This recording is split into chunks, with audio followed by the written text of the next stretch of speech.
政務司司長林鄭月娥出席香港體育學院新建設施開幕典禮，係家事香港運動當中活力香港主題嘅亮點項目之一。林鄭月娥逐一參觀體院裏面嘅新建設施，佢先到52米國際標準室內泳池參觀，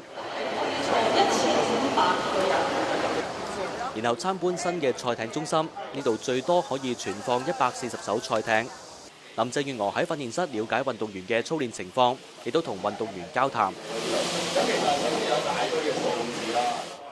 去到體能訓練中心參觀各式各樣嘅訓練設施。林鄭月娥亦都參觀咗呢一個新建嘅多用途體育館，上層係單打同埋雙打嘅壁球場，亦都有一個可以容納100名觀眾嘅武術館，有運動員即場表演武術。佢亦都參觀體育館1樓嘅保齡球中心。今日我哋講緊嘅係體院嘅重新發展。換句話說咧，佢唔係香港體育學院一個簡單嘅重建嘅工程。簡單嘅重建工程咧，就係將舊嘅拆咗，起個新嘅。